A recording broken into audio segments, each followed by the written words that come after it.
What's up, guys? Welcome to the Linecheck podcast. It's me, your host, Brendan Villarreal, and today I'm in the studio with Chad of Batong Bong Barbecue, located here in Long Beach. He's also known as the Cambodian Cowboy. That's right. Thank you for having me, man. Yeah, it's a pleasure to have you here. I'm excited to get you on the podcast. Yeah, I just remember it was last year, very early episodes. We had James LB Food Coma on the podcast, and he's like, "You got to get Chad on the podcast." I'm like, "Yeah, I know." And he's telling me a little bit about your story, and it really touched me, and it's just so cool to see where you've come from and where you're at right now, and representing, your Cambodian culture and, modernizing it with a Texas style barbecue. Yeah, thank you, man. It's been a long journey. It's been since 2022. That's when everything started up with Christine from the Signal Hill Tribune, then with CBS Morning News, and then and then James hit me up, and then Brian Addison, and Ellie Eder, and it just took off. Yeah. Well, it's cool too. You have this persona, it's almost like Batman. You know what I I don't know mean? about that. Yeah, it's like Batman. It's like you're the Cambodian cowboy. Like that's already badass itself. It's like you're Batman. But yeah, why don't you tell the audience a little bit about who you are, where you come from, a little bit about your food. Yeah, I was born in a small little village in the province of Battambang. So Battambang is more like agriculture, a lot of rice paddies, a lot of palm trees, a lot of farm, and that's where I grew up. Just there's no running water and no electricity. So going back, I always have to explain people that I helped my grandmother, my grandfather, my mom. I would go to the jungle and gather firewood, with a machete, trying to find firewood. It's kind of tough because it's a rainforest a little bit. It rains a lot of time. Things don't get really dry, so you just gotta know where to find wood to bring it back so they can make a breakfast, lunch, and dinner. So that's the beginning, the infancy of how I knew how to take care of open fire pit because we did everything open fire. And at a young age, I had a very hard upbringing because our country was going through a genocidal war, being that the American GIs left Vietnam already, and we're kind of neutral. Cambodia it sits in between Vietnam, Thailand, and up north is Laos.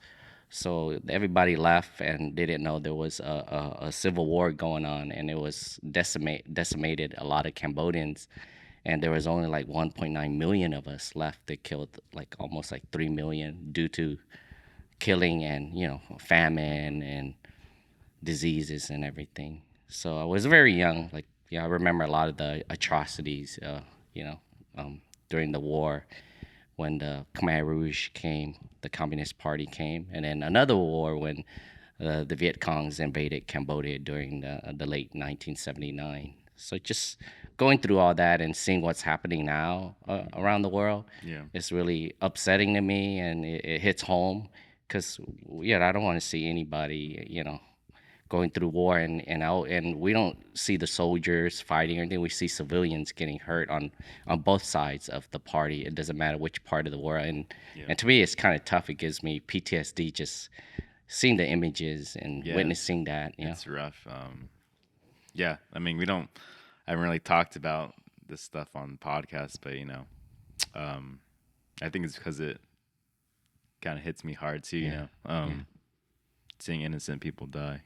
Yeah, absolutely. Like everybody, like I'm just blessed, and we're all blessed here. A lot of us are chefs are trying to get a restaurant, and we can sit down and have a meal and have a beer. It doesn't matter what background we have or what orientation we have. We're able to be friends and get And to know each share, other. yeah. Yeah, and they don't get a chance to do that. They even get to say anything, and now they get bombed or they get shot at, and they're just regular civilians living their life. Yeah. Yeah. Yeah, it's a cruel world we live in, and we are very, very lucky where we live and the things that we're able to do, and being able to cook our own food and represent our culture Yeah, through our absolutely. food. Yeah. Yeah. Yeah. It's heavy stuff here, man. Yeah. It's hard to ignore all the things that are happening in the world, but they're happening, and um, as much as we try to do whatever we can, it's we feel helpless at the same time. Yeah. I do feel helpless, but going through all that, when after 19, my father he got murdered, by the Communist Party in 1978 because they were still occupying our village. So, you know, I still remember that morning that my mom came. She was beside herself. She was crying, and she went to PTSD. And I never got to see my dad again because he took me everywhere on his motorbike. He was a military police taking care of the small village, and he was gone. So the only role model I had was my grandfather. So going back to food, he taught me how to fish. He taught me how to live off the rice paddy. Because in rice paddy in Asia, we put fish in there. You can find crab. You can find abundance of food. Mm. So that's where I learned trapping eels and frogs and grasshoppers and catching tarantulas. So I learned at a very young age how to forage and hunt. So my grandfather taught me a lot of what I know today in such a short period of my That's life there. awesome. That sounds so much Yeah. fun. I mean, as you all know, I'm half Filipino. I've been to the Philippines a lot of times, and it's very similar to what I imagine Cambodia is very much like tropical, Yeah. wet rice paddy fields and all that.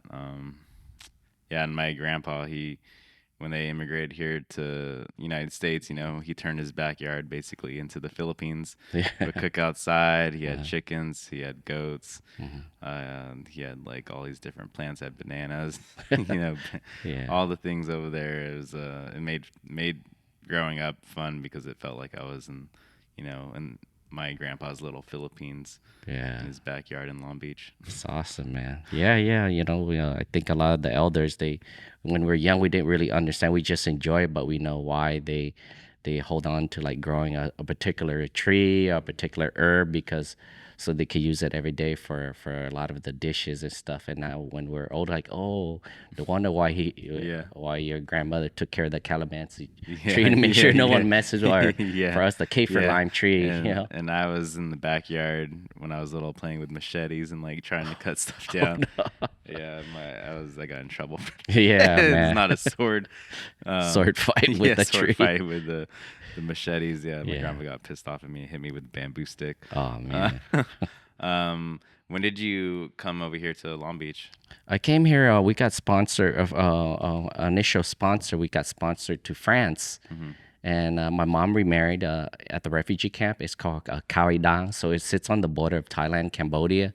So we were like the first wave. So when we came, we had to walk through sniper fire, and there's mines everywhere. You don't know who's shooting at you at night when you're walking, trekking to make it to safety. You got Viet Cong, you got Khmer Rouge, then you got the Cambodian Republic Army, then you got Thai soldier.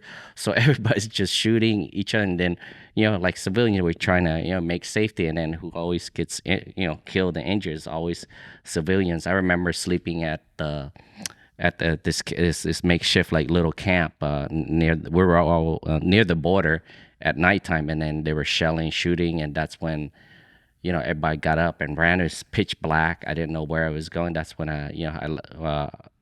there was a bazooka coming at me, and it hit the cow like maybe about like maybe 60, 70 feet away from me. I could still see the cow. It flew in the air, and I got this ping sound when it exploded. So I let go of my mom's hand. So couldn't find my mom for like 30 minutes. And luckily, a stranger, like, hey, here's your mom. She's right here. So that was very, very traumatic. Like trying to get to safety. Like you said, like I understand what a lot of people are going through when they're trying to make safety, going to another country for safety. Like nobody wants to be without a country, but they're just trying to make safety for themselves, for their children. You know? Yeah, exactly. Yeah. And then after that, you know, you came over here to Long Beach, or did you go to Yeah. Texas first? No, I came here to Long Beach in Uh-huh. 1980. It was in July, hot. We only had like refugee flip flops because they didn't have no Air Force Ones back in the day or Nikes. They issue a couple clothes, and I just had sandals. I still remember the first day I went here. I went to Roosevelt Elementary. I didn't have a shoe. I didn't have a sneaker. They're all looking at me, the kids, the teacher. Why don't you have sneakers? Cause you go to a playground, every kid has a sneaker. I have like flip flops on. Those weren't allowed, so I had to go to the lost and found and try to find my size. So they didn't have any shoe my size. So then they called my mom. They didn't really speak English. So they took me to Gemco, which is Target back in Yeah. nineteen eighty Is that what one, it's called? right there at Signal Hill. I Yeah. remember it. Then they took me there and got me some shoes. So, people stopped making fun of me and my flip flops. Yeah. Yeah, I came here 1980 directly from LAX to Long Beach. Wow. What was Long Beach like at that time? Oh, man, it was really, really like, Must have been I never, very like just yeah, like culture culture shock. shock. Yeah, Yeah. because I'm used to like playing with with my water buffalo or the cow, or climbing a coconut tree, or jumping into the river, foraging, and it's a big city. I never seen like people have cars or buses, Yeah, spread out and that's everything, yeah. streets. The weirdest thing though, like everybody that it is from a third world country, like they smell the fumes and the gas. It makes them sick. So I was like nauseous, like Yeah. riding on the bus, riding on a car, plane. I would get sick a lot. For Yeah, like it's not healthy. yeah. So Yeah. you're never having these these air and what you call it, environmental Yeah. air stuff that's not so good, especially during the 80s. A lot of bad air, Yeah. a lot of smog back in the days.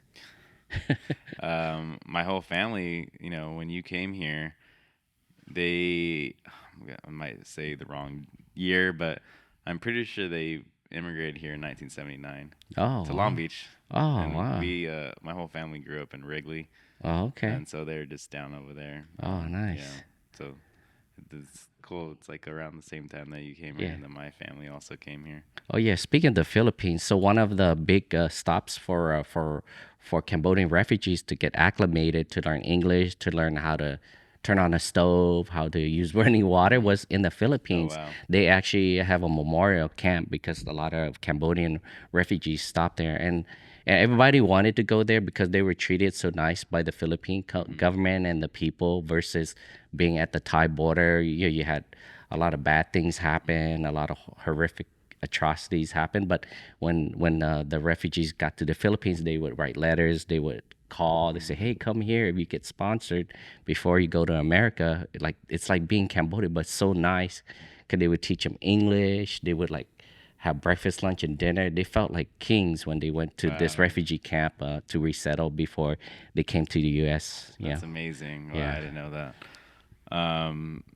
And then when did you start getting into making your own barbecue? Like when did cooking come around? Like where you're like, okay, like I want to do like cooking kind of. Well, cooking came to me because I was the oldest, and being that the oldest in the family, so you had a lot of responsibility. And How since many siblings did you have? I had 9 siblings, Wow. yeah, I had like four cousin and two brothers, two sisters, including myself. That's five, so four, Yeah. 9. So I had to really learn how to make all the different dishes, and just over time, like learning it. And then my mom critiqued, well, you need a little bit more salt, or you need a little bit more tamarind base, or less fish sauce. So uh, being that I had such an advantage, like trying to make it cooking at an early age, I just got better and better. You try to perfect your craft, Taste it, yeah. and it was a responsibility. I didn't want to do it, but then you learn, like, all right, I guess this is what I do now. Yeah. And after I graduated high school, I went with my stepdad. He had a contract to work at the rural hospital in Hereford, Texas. It's about 60 miles from Amarillo, and there wasn't really good jobs out there. I think the minimum wage was like 4.25 or 3.70. This is like the early What year 90s. is this? Like Yeah, 1980, 94. 94? Yeah, 94. And then I found a job, through an agency. There's a beef packaging plant out in Fiona, and Fiona is about maybe 50 miles from Clovis, New Mexico. So that's where I worked for 5 years at the beef packaging plant from different departments. How was it like working in there? Oh, it's just crazy. You go to the the fresh area, which means they knock the cattle. Yeah. There's With the a hydraulic. yeah, with the Yeah. hydraulic gun, and then it goes to a chute, and then you got a guy who has a knife just to go to the jugular, and then they have like little electrical electrodes so they get all the blood from drain all Oh, the they blood drain it out, out. and then Yeah. there's like a 18 wheeler with a chute catching all that blood, and it gets made into cosmetic and different stuff. So when I tell people, they look at me kind of weird. They're like, no, it's not. Like, that's where Yeah. a lot of the byproducts of cattle goes to a lot of cosmetic stuff. Yeah, Wow, that's a lot. Yeah, yeah, I've never worked in a plant before, yeah. but It's I pretty could cool. imagine that it's a lot. And is there are a lot of accidents that happen in like plants like that? Oh yeah, yeah. Like this. So I was working at the frozen section. I was working at the fajita. So after the fresh kill, after they gut it and they took out the. So I work at the gut table. So my job was to take out the omasum, the big old round stomach of the cow. It has about like maybe over 100 fold where it filters out uh, all the uh, all the ingredients when they chew all the hay and all their whatever they ate. Mm. So and then I had to take out the intestine, the tripas, and I had to tie it and I pass it on to the next guy on the gut table, and he throws it into the chlorine bath. That's why you see tripes and stuff. Honeycomb is all Mm. white because it's a food grade bleach that they put in Got it. there. So going back to the accent, so I was working taking out the fajita, and then I think a year ago, this guy, my coworker, explained to me that there was this man who's working on the tri-tip table, and I guess he had his metal apron because we're issued a metal Mm. apron, and the knives are super sharp, and we're always holding the knife, and Yeah, there's an yeah, yeah. accident, you could nick yourself, cut yourself. So he was on the table. I guess he was trying to debone something, and then I guess the Swollen knife, fist. yeah, the knife, I guess it missed his apron, but hit him, and it hit him right through the heart, and he was laying there for a good 1 or 2 minutes until someone saw him like face down, Yeah, and he was pronounced dead. So there's a lot of accident. it's Like crazy. like me, like one time, like the knife fell out my holster, the one I used to Uh, cut it, and it fell and it went straight, almost like cutting my toe. It went between my toes, and it Jeez. didn't hit the metal part. It went Yeah. near my toe. So Wow. yeah, there's Yeah, lots of I know there's accidents. lots of accidents. It's just like crazy to hear them, Yeah. in those places. When did you start learning how to make barbecue? Just with my friend, he invited me to his ranch, helping him out on the weekends, and there's really nothing to do in the Panhandle. There's so many feed yards, ostrich farms, emu farms. Mm-hmm. I go on and on. So we would, yeah, after we're done with our chores, we'd go get some beer, and then we'd come back, and then we start smoking. I didn't know like, why is it taking him so long to prep? Because I'm used to like Yeah. wok style or just grill a tri tip or Uh, two. So he was taking his time, and then his uncle would come and from a hunt getting a deer, and he would like wake up super early at 6 a.m. to smoke it. And like, why he's waking so early? mhm. Like, can I go eat now? It's only 12, it's not even done yet. So we're drinking more beer, and Yeah. then Drink finally at drink beer and wait was the yeah, style over there. yeah, yeah. So at 4 or 5 p.m., that's when it was done. But it was really, really good. They used to dry rub. Everybody in household, they had a different And they dry had rub. like their own family Yeah, they were recipe. like super protective of Uh, it. Yeah, I could sort of tell the dry rub. I mean, you yeah, could yeah. know the granules, Uh, like what it is. But everybody has their own little rub out there in Texas, especially in the Panhandle. It's like beef country out there. mhm. What was your like first thought when you like had Texas style food? Like the difference of like Cambodian and Texas style. Like what were you like mind blown? Like whoa, this is like Yeah, I flavors are was. crazy because there's like not a lot of the same ingredients. There's no Yeah, like herbs or no, tamarind or no, fish sauce for sure. no, Probably was there even fish sauce over there? no, man. There's hardly barely any Southeast Asian grocery store. It was Yeah, all I in. bet none. We had to drive almost like an hour and a half to Amarillo over the other side of Amarillo to go to the Asian Mhm. market, and we would go there once a month to load up on our Yeah. noodles, Yeah, our all this, yeah, tamarind, the the basic seasoning, necessities. fish Yeah. sauce. Yeah, but yeah, so I didn't really find barbecue intriguing because they lack a lot of flavor, but it was so pure because I didn't Just know the that way, what. like the process of Yeah, making the meats. and now I have a huge appreciation for not over seasoning stuff, not putting a lot of sugar in its pure state. Because your palate changes as you get older. You learn to enjoy things in its purest state, and especially like smoked brisket, the way it's made, 17, 18 hours, getting that nice bark, the nice smoke, and it's like it's like butter, and you can taste the smokiness, whatever wood you put in there. So it's that's why I love it. You know. That's awesome. Um, and then after your barbecue phase in Texas and working in the plant, did you come back over to Long Beach and then you started a career as a surgeon No, more or like a surgical tech, so surgical like a tech? Yeah. surgeon assistant. But I didn't start there. I had different stints, working in IT, Parker Hannifin Aerospace. So and then I work charter communication. Different Wow, all jobs back different, in the like, yeah, infancy. yeah, Yeah, yeah. during the Just beginning figuring it out. of the internet. Yeah. Like DOS 4.0, Windows 93, 95, and all that. Were you scared for Y2K? Did you think that we're gonna like something was gonna happen? No, I think it was all like brainwashed. Like it's a Yeah. computer. Like it's not that. 'Cause, back then we didn't have a lot of smart chips. It's just all talk and watching the regular news because there was Everyone was just throwing it out there. yeah, there wasn't YouTube and stuff No. back then. Yeah, it was just regular TV and you just listen to the news as it goes. So I didn't really get into that because I learned how to set the clock. So when you configure a computer, you go to the BIOS. You would go to the BIOS and you would put in your date, your time. So when people buy the computer, that it's the right date and time. So I used to build computers myself. Wow. Yeah, putting all the Neo Geo games and installing it. I did that for a little bit, and then that's when I got into a circuit tech school. Yeah.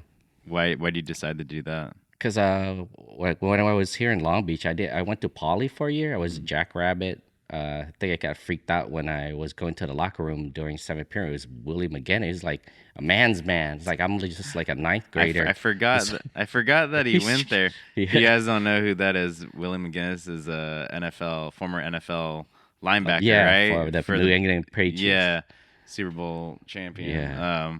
Yeah, that guy's a beast. Yeah, he was really good in basketball also, Mm. and he's a Sure, two every sport sport. Yeah, athlete. yeah, Back then, like you were like sought after. You were like doing two sport, because back then it was like Bo yeah. Jackson, Bo Deion Jackson. Yeah, Sanders. They played multiple sports, and a lot of other people that didn't get the recognition. But yeah, Willie McGinnis, he's like a beast.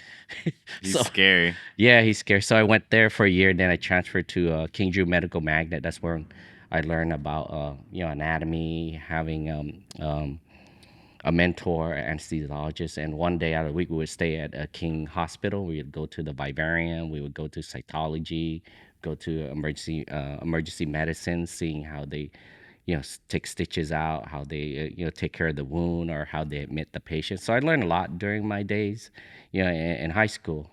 But after high school, that's when I went to, I Yeah, went to Texas with yeah. my stepdad. I didn't really get into medicine until a lot later in life. Um, and then when did you start? Like, when did the Cambodian Cowboy like? When did that come to fruition? Like, you wanted to start cooking your own style of food.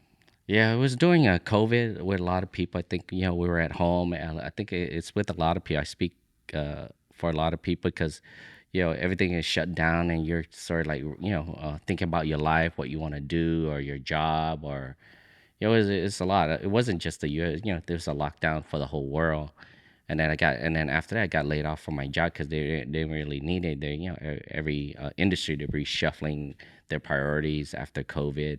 So I got laid off, and that's when what, I'm just gonna finally do what I love, which is being a chef and doing 110%, not just half-ass when I get off of surgery, trying to like do a catering real quick, but go on. And my first gig was just buying the smoker from my friend, and it was just sitting there. He's not really doing anything, so whatever money I had, I bought it from him, and then I started smoking, a couple times. But it's just a bigger unit. I'm used to Mm. like smaller, offsets, like everybody Yeah. has at their house. So that's when I started, and I only got called by anointed by the Cambodian Cowboy because it was hot. So I, all my shorts and stuff, they're all like greased up. All my tennis shoes, my shirt. So I started wearing long sleeve to protect myself from the Mm. sun. I had to wear A a big hat, cowboy yeah. hat, so the back of my neck won't be so black or as sunburn. Yeah. And then that's when people start calling me the Cambodian Cowboy. I'm like, I guess.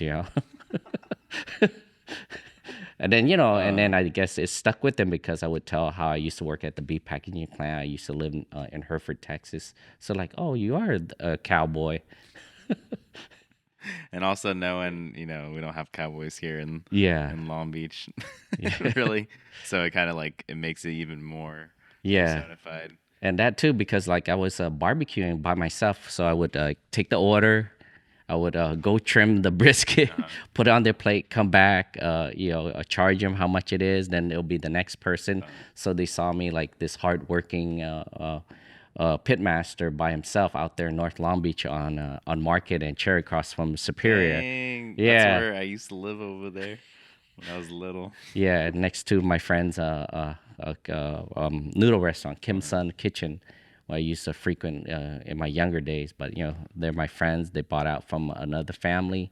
They're like, hey, can I be here at your spot, like doing a pop up? I say, sure, knock yourself out. Hmm. And then Just people kind of told. keep evolving. Yeah. Yeah, it kept evolving. They told their families and friends, just treating everybody like family, like if they have questions or they wanted to try something, I was more than happy to offer a piece of brisket or rib just to see if they like it. What's been your favorite, meat that you've made or that people mostly love the most? I think people love my brisket because brisket is it's a tough meat and it's a lot of muscle, a lot of fat ratio, and I just like dissecting. Going back to my surgical days, the adipose tissue, the fascia, and just shaping it, and then putting a nice rub on it, and then going through the fire, the smoke, and taking care of it, adding more wood, and keeping it nice and wet, and afterwards, like like 15 hours later, you have to take care of the meat, put in butcher paper, a little bit of tallow, make sure it's nice and soft, and it's just taking care of the meat. I always tell everybody it's not that hard. I mean, they think it's hard, but to me, it's just when you're done, like, you put so many hours into it. Like, take care of it, It's a don't let it baby. go.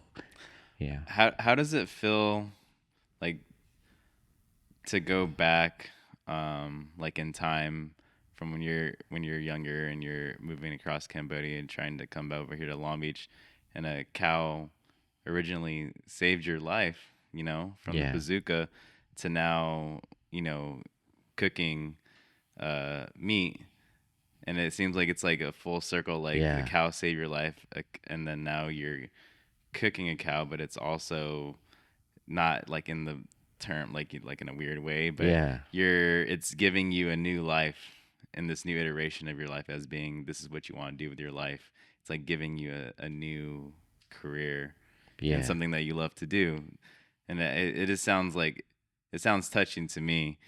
A cow ultimately saved your life, and now you're a cow is giving you a new purpose of cooking what you love to do. Yeah, absolutely, man. You hit it on the spot there. I do recall sometimes sitting by myself or by the smoker, thinking about my life when I was younger, from the cow saving my life, and then going to to Hereford, Texas, working at a beef packaging plant too, like with beef, Yeah. and then I never thought like I thought I would finish my career like doing like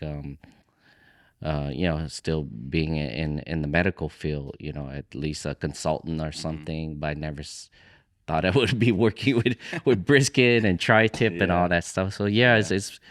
it's really awesome and amazing. I'm very very thankful for it. And then going back to that I was an immigrant and a former refugee, and I don't take anything for granted. Like every week it's different, every pop up is different, so I never take it for granted.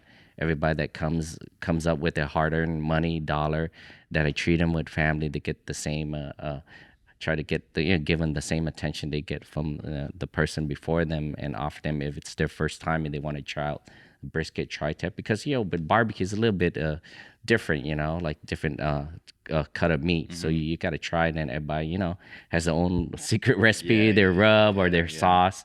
So it goes on and on, and I just want to treat everybody like family. Yeah. Yeah, amazing.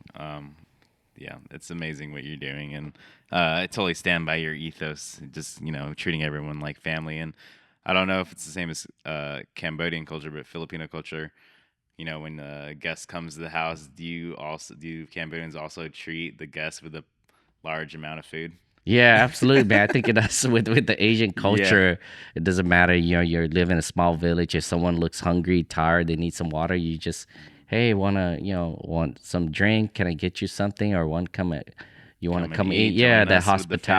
hospitality. Yeah. I think it's just who we are, and I think our generation, we connect because we go back to our roots, and our people are very amazing people, very, they have that hospitality, like always taking care of people that need food and nourishment and stuff, so they can be on their way, or they can have a good conversation. Yeah. Um, what's like, what makes your barbecue stand out as being like Cambodian? Like, what do you do to make it with Cambodian flavors? You The don't have to tell me these oh secrets, yeah, but you can no, just you don't need to. everybody knows, like, because I add a kampot pepper. So kampot pepper is a region in Cambodia where the black pepper comes from, and it's one of the most renowned black pepper on the market. I think a kilo sometimes costs like 50, 60, $80. So I will Wow. use some of that in my dry rub. And when you taste it, it's more like a really hot, peppery taste. And a lot of people, when they bite into the brisket, it's different than than the other barbecue out there. So what makes it unique and different? Like I said, like every brisket, I know which brisket it is. I know how much fat it is, how much I trim. Being that when I was in the OR working, with the surgical team, everything is very intricate, and everything's sterile. So I have a lot of attention to detail, because like there's a patient on the table Hmm. there, where your sutures are, where your meds are, where your instrumentation is.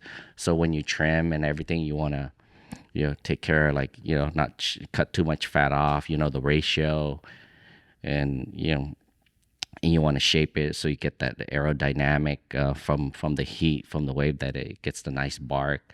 So that's what makes it different, just paying attention to every smoke. And I think I have an advantage over a lot of people, being that I'm the only one that smokes it and trims it, and then I get to do it 4 or 5 days a week, so I get better at it. Hmm. Competing with myself, I was trying to, how do I get better at this? Okay, last week my brisket wasn't the flat was kind of dry. How can I make it like, moist and better?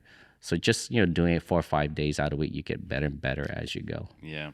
It's also cool, that you're a surgical tech, and using that also in your cooking skills. You sound like a chemist, or you sound like a pastry chef. Pastry chefs are very like calculated, Yeah. as opposed to like your cooks mostly just like cook with filling. They don't have to be Mhm. intricate with Mhm.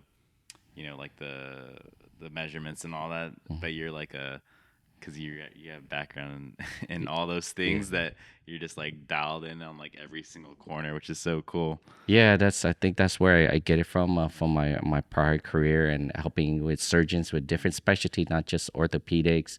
I've done GYN cases, I've done micro cases, I've done cataracts, retina, and these cases go for like 6 or 7 hours. So I think I have a lot of patience and attention span when it comes to doing dishes and stuff, because in the kitchen, a lot of people don't know, you're out there as a chef, Hmm. you're working on a dish, and it's very intricate, and then you want someone to plate it right and correctly, and those things are very attention to detail to help a chef out, Yeah.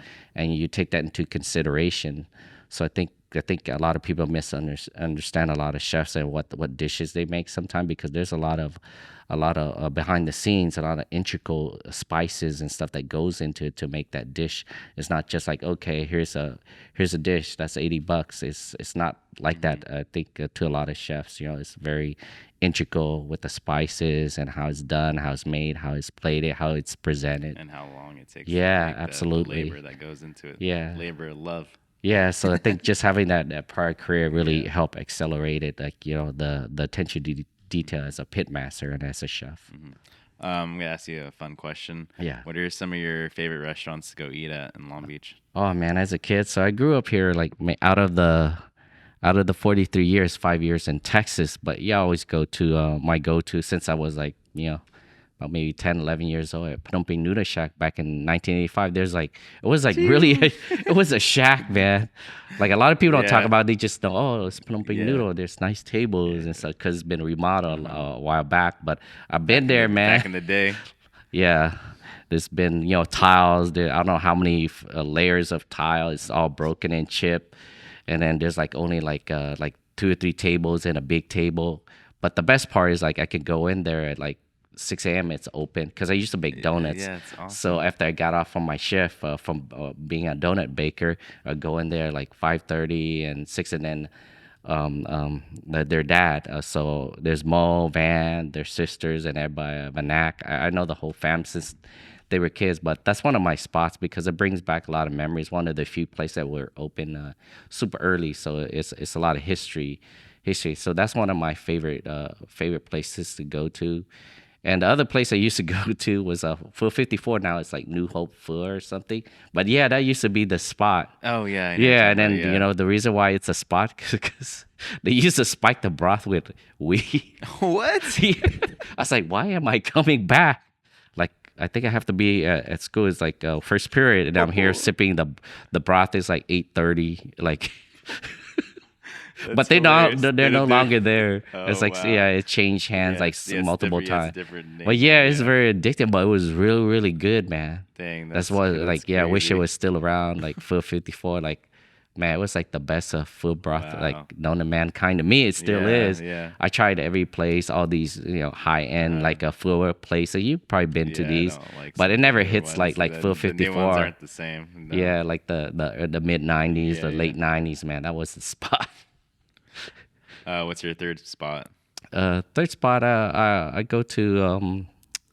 Oh man, that's kind of tough, man. It's okay. Yeah, third spot, we go to this one a spot in in it's called LAXC. This lady, she makes like Laxy. the yeah Laxi. Yeah, we just talked about this on the Yeah, podcast recently. That's where I yeah, go shopping. yeah. So she makes these coconut things, and they're like amazing. Uh-huh. Sometimes she's there. She knows all these Thai movie stars, so they takes pictures with her. Wow. But she makes the best. But there's a restaurant that's near that. They make the best boat It's noodle the one duck. in the parking lot, right? Yeah, yeah, Yeah, the yeah, yeah, best yeah. boat noodle duck. I don't care. Like I know people could fight or you know could hit me up All about right, who makes the I best believe boat you. noodle. I believe you. But yeah, their broth is like amazing. They use a real like a beef blood, and the Peking duck is on point. The Chinese broccoli, the star anise in there. I mean, this is like the best Thai boat noodle place that I ever All tasted. right, Yeah, and I've been with many. I'm gonna have to check it out. I'm gonna Yeah, go on my next grocery run. yeah. Go stop and have a quick bite to Oh eat. But yeah, yeah, that's the spot. yeah. Well, this is all the time we have for today. It was real nice to have you on the podcast, Uh, and it was really nice to have you here and just like talk about your origins and talk about the world we're living in today and how it's making you feel and if it's making a lot of other people feel right now and all we can do is just try and be together and that's right. uplift each other up and we have a good sense of community here in Long Beach. Absolutely. So I'm grateful everyone that listens to the podcast. Make sure you guys go check out Cambodian Cowboy, Batong Bong Barbecue.